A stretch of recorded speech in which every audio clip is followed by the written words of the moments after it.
Hello, stat students, and welcome back. This is chapter 19, day 2, which really, we're just going to continue exactly what we were doing before.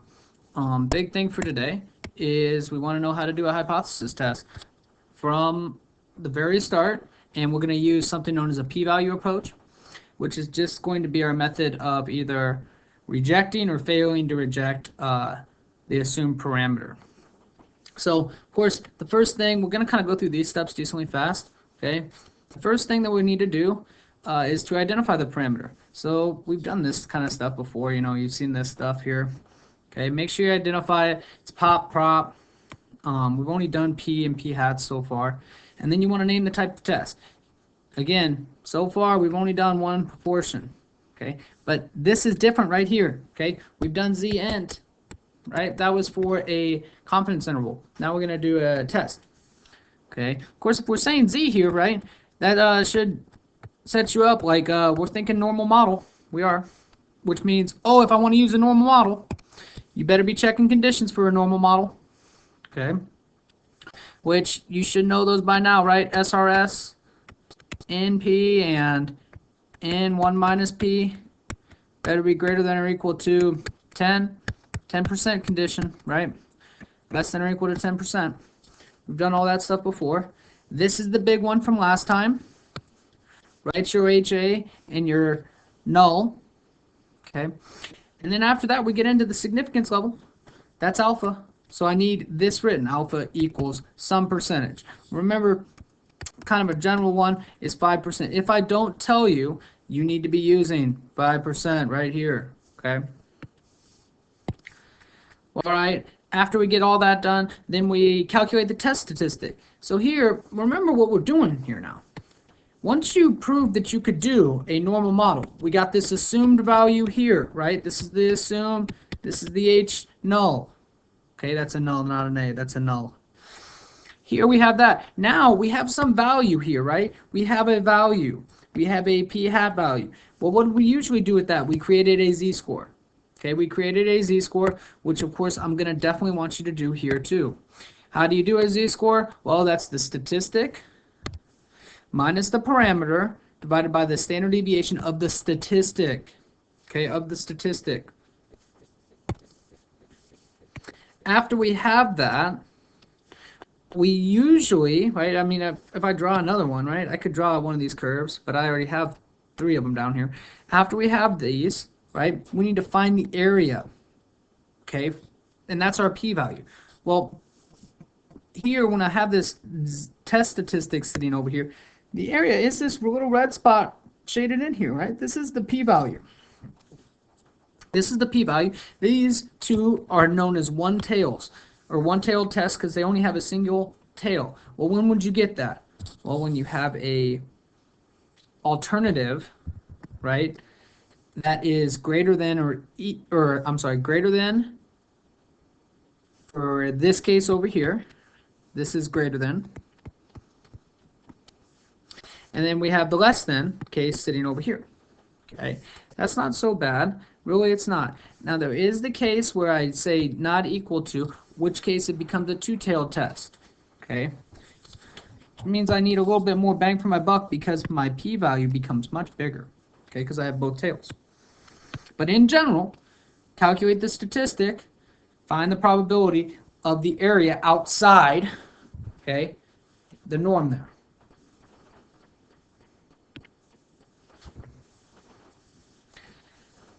After we do that, we are going to take that area, that percentage, and we're comparing it to the alpha. We worked on this a little bit last time, not a ton, okay?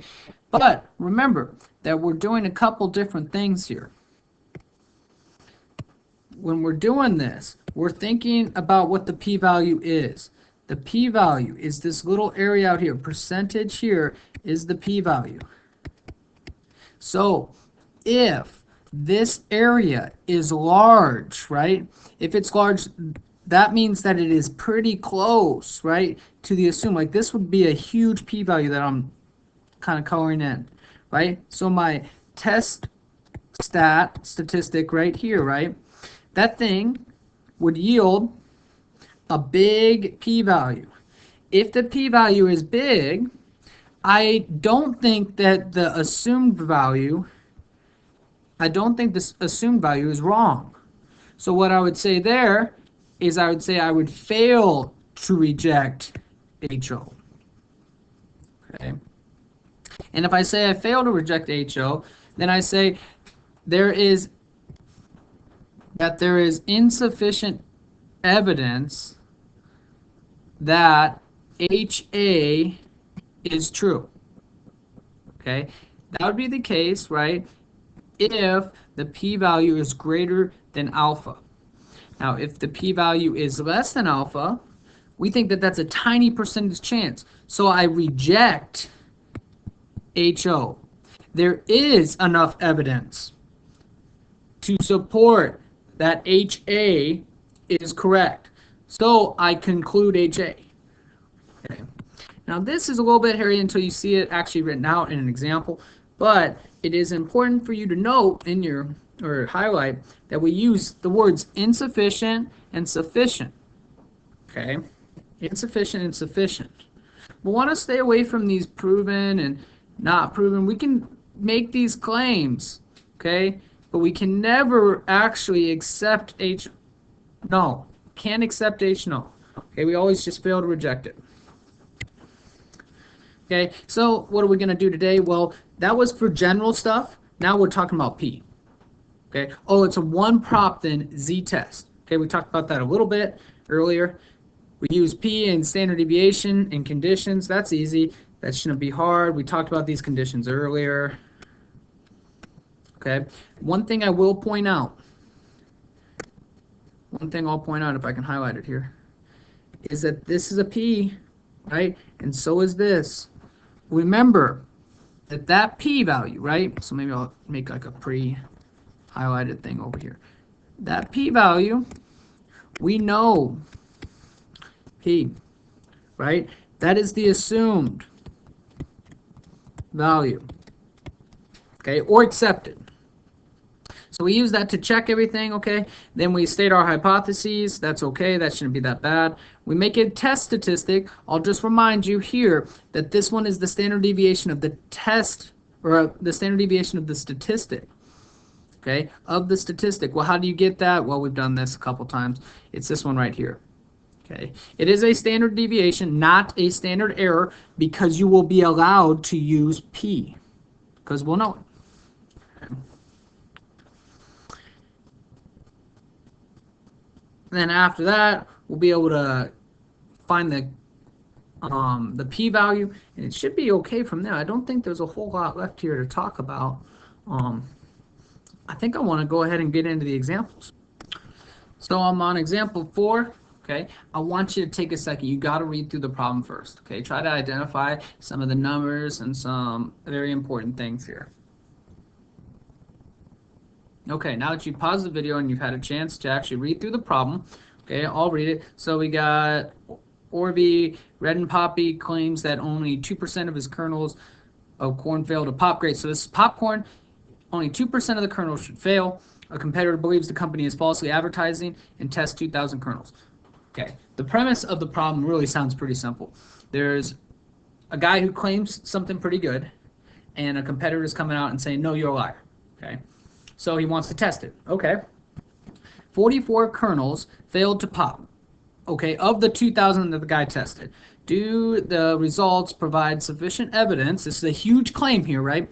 Sufficient evidence right here to support the competitor's belief. Okay, the competitor's belief was that he's lying. Okay, false advertising. Great, and we use a 5% significance level. All right, here as we are reading it through, right, this is a claim, so we have a claim, 2%. That sounds like regular old P. That's the assumed value. Okay, well, 2,000 kernels, that's N. And then 44, this doesn't really have a value here, but 44 over 2,000 does. That is the P hat, right, the sample that he drew. And then down here, we have a 5% significance level. Well, we know that to be alpha. Okay, so it seems like we've broken this down, you know, decent. So let's see if we can start in on our steps here. Step 0, I'm supposed to name it, right? So name Well, this is a single proportion, it's just popcorn kernels. I'm trying to conduct a z-test. Okay, well, I said a one prop, right? I turned around and I said one prop. We'll better name the prop is population proportion, I shouldn't say is, let's say of unpopped kernels. Okay, unpopped kernels. Great. And then, so I have that part named. Now it said z-test. Because it said z right here, right? I want to perform a z-test. That means I want the normal model. But we know this. We know that we are supposed to go through some steps. We're supposed to check. Okay, we got some checks that we have to do if we're going to use a normal model. So my first check is n times p, which is 2,000. Now this is super key here. The p-value is this 2, or not the p-value, I shouldn't be saying that. The p, the population, the assumed population proportion of unpopped kernels is 2%. So when they tested 2,000, 0.02% or 0.02 should have failed. Well, what would that be? Well, I think 2% of 2,000 is 40. Okay, so 40 of them shouldn't have popped, according to what Orby said. Well, okay, well, how many should have popped then? That's the n times 1 minus p, which is 2,000, right, times, I could do 1 minus p, but I think I'll just do 0.98. And of course, well, we know that if there's 40 that don't fail and there's 2,000 total, then 1960 should pop. And those need to be greater than or equal to 10. So basically, I need 10 kernels that don't pop and 10 kernels that do out of the 2,000. Well, all right, the next thing is this a simple random sample? Well, let's see, does it say anything? No, I don't see anything, so we kind of just put like assumed here. We assume that they put the bag in there the correct way. Okay, we assume that they put it in the correct way. Should put my 2 checks here. And then the next thing is 2,000 is n, which should be less than or equal to 10% of all Orby kernels, which I think is a pretty safe assumption. Okay, I think that's not that many kernels. All right, so we got our checks. Great. So now we feel good using the normal model, right? We feel pretty good right now using the normal model, where we've been told that this is our p, which is 0.02. That's what we've been told. Great. Okay, so we've been told that. Oh, okay, this helps me. HA then, my null, is I've been told that P is 0.02. Well, I think you're lying. How does the company, the competitor, think they're lying? Well, let's see here. It says it's falsely advertising. Well, if it's a competitor, right? If it's a competitor, clearly they probably want that number to be greater than 0.02. I would hope that's clear, just because if the number is greater than 0.02, that means that they're lying on the bad side, right? And that's all they want to care about. They want this other company to go under. They don't want to say that theirs is better than 0.02. Okay. So we have our checks, we have our statement, and now we have our hypotheses. Great. Okay. Well, let's see here. What should we do next? I think this is where we probably create a test statistic. Okay, a test statistic. Well, how do I create a test statistic? I need a spot to test, right? So I believe that this is true until I can prove otherwise. Well, what do? I draw a sample. Okay, well, they drew a sample, and they found 44 kernels did not pop. Okay, well, I need to know what 44 divided by 2,000 is, because that's going to tell me my p hat is 44 divided by 2,000.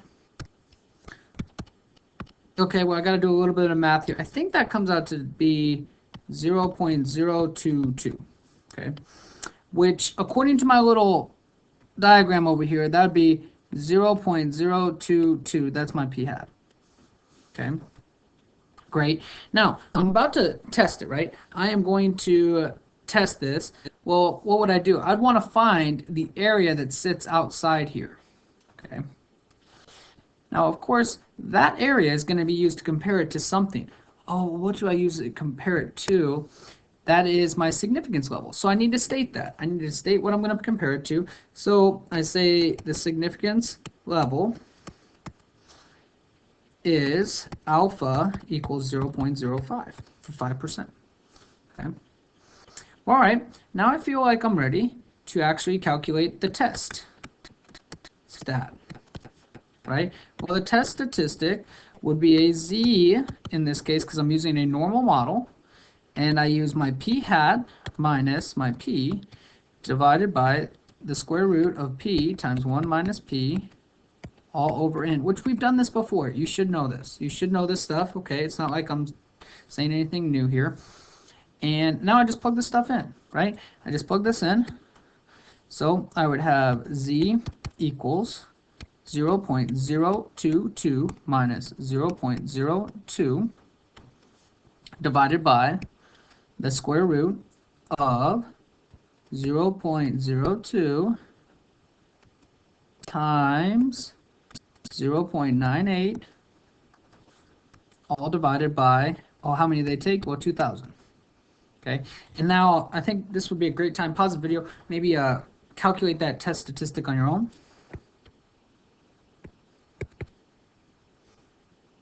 Okay, now that you've defined that, I think it's 0.64 if I do that right. Okay, of course we anticipate this to be positive, right? Because when we drew our little shape here, this p hat that we got was a little bit above. Okay, now what do we usually do with a z? Well, we need to do normal CDF. Okay, well, what am I finding? This is the p-value, right? I'm going down to the p hat. Okay, well, that's 0.64, and then I'm going up forever, so that's 20. Okay, now before we actually do this on the calculator, what are we finding here? Well, we're finding the probability, right, that p hat was, well, let's see here. It is greater than 0.02 because this 0.02, right, is my assumed value sitting out here. I'm sorry, yeah, 0.022. Oh, I said 0.02. I need another 2 in here, okay? Because again, look, like I'm finding this probability that it's sitting out here, right, on this edge, okay? So, well, let's find that. I think I need my calculator now, okay? So my calculator here, where do we go for this? Well, second distribution, we got our normal CDF is what I need. I'm going down to 0.64. I'm going up till 20.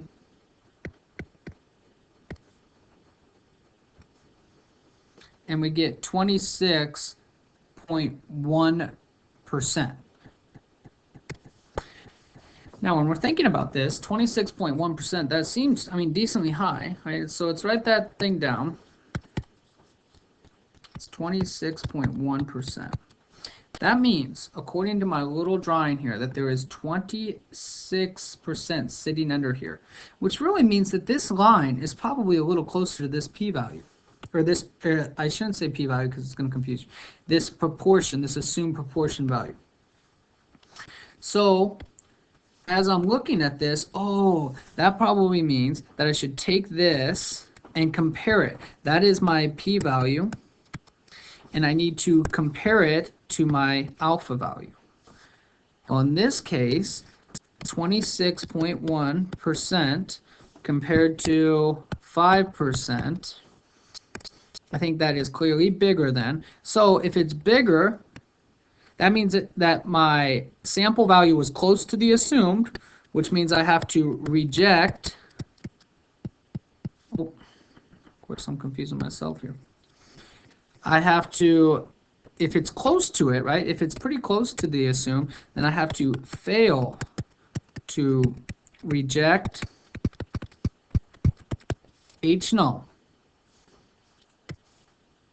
So if I fail to reject HO, then I claim that there is insufficient. I didn't get enough evidence. Insufficient evidence to disprove H null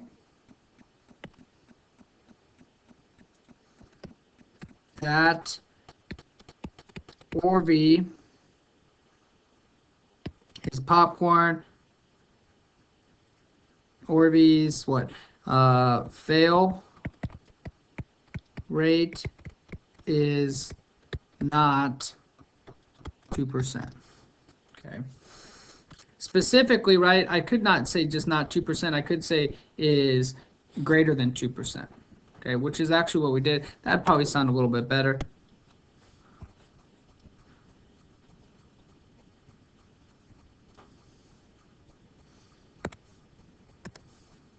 So insufficient evidence to disprove HA. Conclude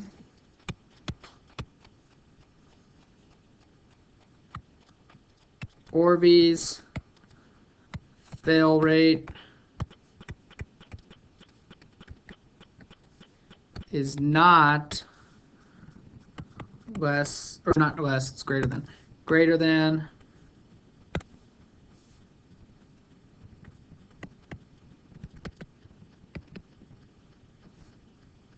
2%.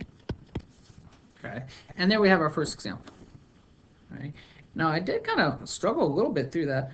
It's amazing how not having somebody to bounce ideas off or slowing myself down talking, I get talking too quick sometimes. So it's a good one though to pause, maybe go back and look at that one again. The next one I'm going to move quite a bit faster through. Okay, here's Sue. I'd like you to read the problem. Okay, it would be super wise maybe to try this one out on your own. Okay, but it would be nice to read through the problem and maybe try out this coin toss one. Okay, so we got Sue here. She tossed a coin 1,000 times, got 550 heads, or her samples results if the coin is biased. Okay, well, what would we believe if the coin was biased? Well, we believe that it's 50% chance when we flip a coin. It's usually what people believe. We have 550 out of 1,000 would be the p hat, and 1,000 is n, right? Then it gives me a significance level, alpha of 5%. Great, well, if I name this, we have a 1 prop z, not n, but test. Okay, well, if it's a 1 proportion, right, I should be saying what the p is. That's prop, population proportion of heads. Okay, well, I said I wanted to do a z-test, so I should probably make sure that I have the proper checks done. Is it a simple random sample? Yeah, I think throwing a coin is a independent, right? Simple random sample, that seems straightforward. N times P would be 1,000 times P. Oh, well, the assumed value is 50-50, which would mean 500. And then likewise, that would be 500 then for the tails, right? Which I think are both greater than or equal to 10. So those are good.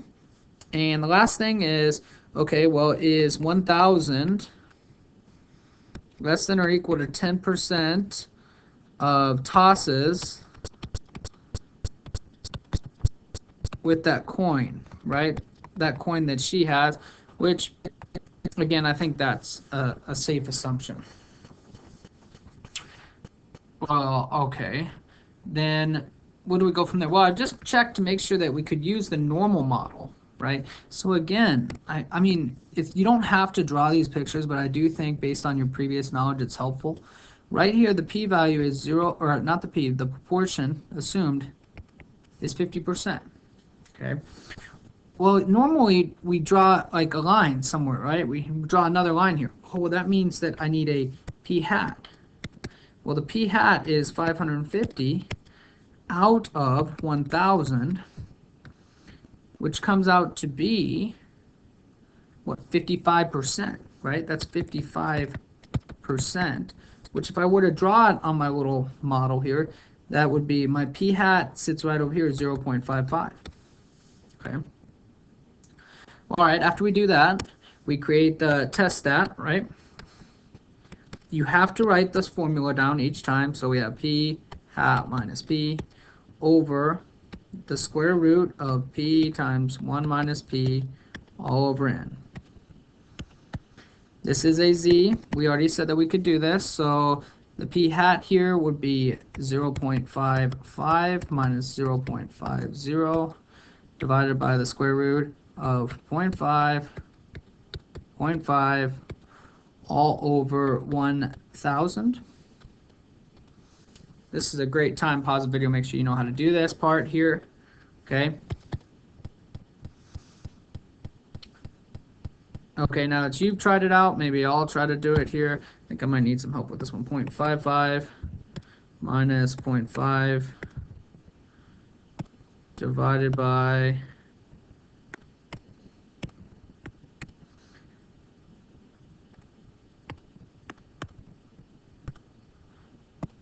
and I see I'm actually making a mistake here, right? This whole thing is going to have to get to the power of 0.5 because I have to take the square root of it.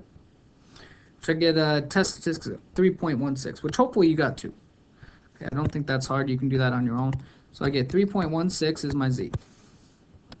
Okay, now remember what we're about to calculate here. We are going to find the normal area, right, out here.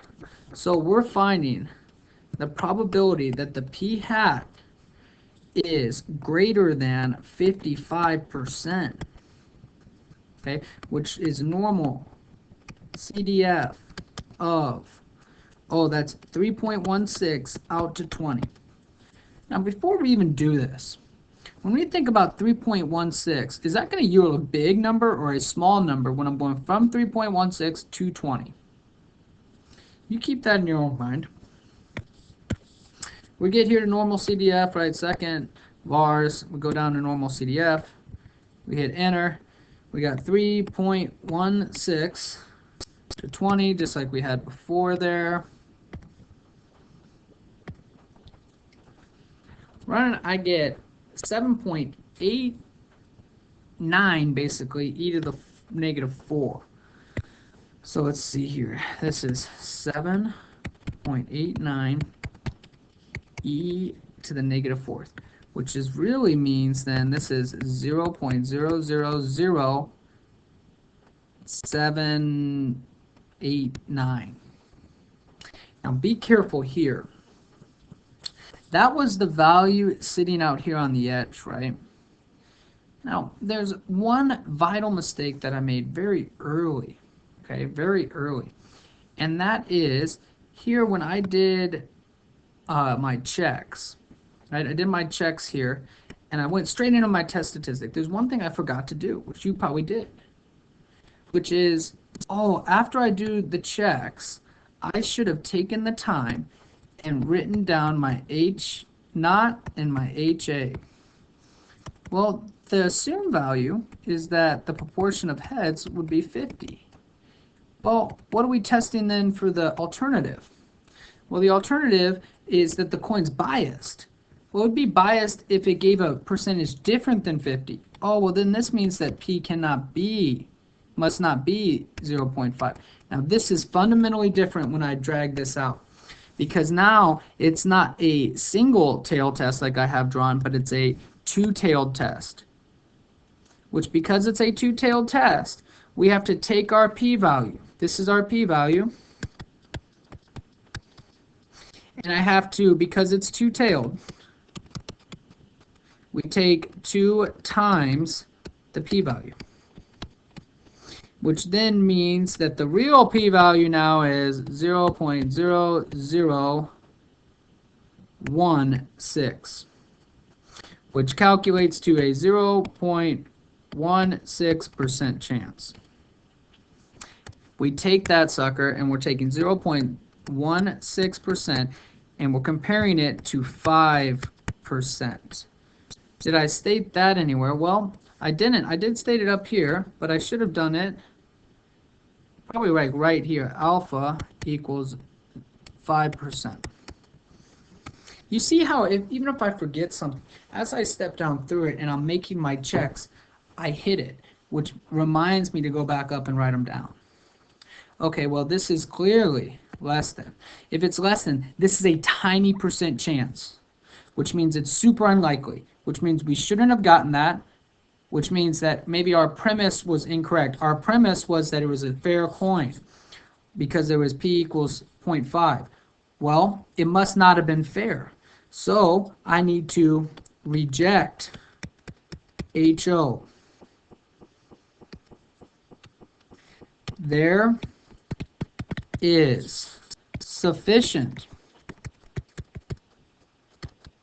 evidence that the coin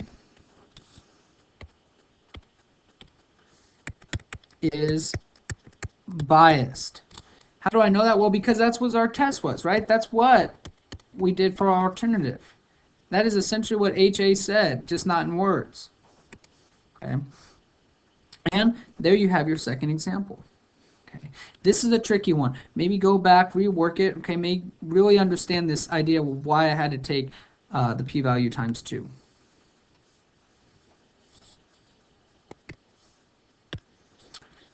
All right, I know that this says that the hugs and kisses activity number 2 is going to be done, but because both classes that I teach are different with that, I'm not going to go through one of those. I did go through 2 examples there. I think you'll be okay. Maybe work through that hugs and kisses activity. There is one posted online if you wanted to double check kind of what you got. Of course, each class's numbers is different, so you can't really go off of just one example. And that is it. Okay, that is it for chapter 19. We got your homework here. Okay, should of course be ready for a homework quiz coming up. And if you have any questions, make sure you're reaching out to myself or Mrs. Warnicki for help. YouTube videos to supplement this instruction really work out well too.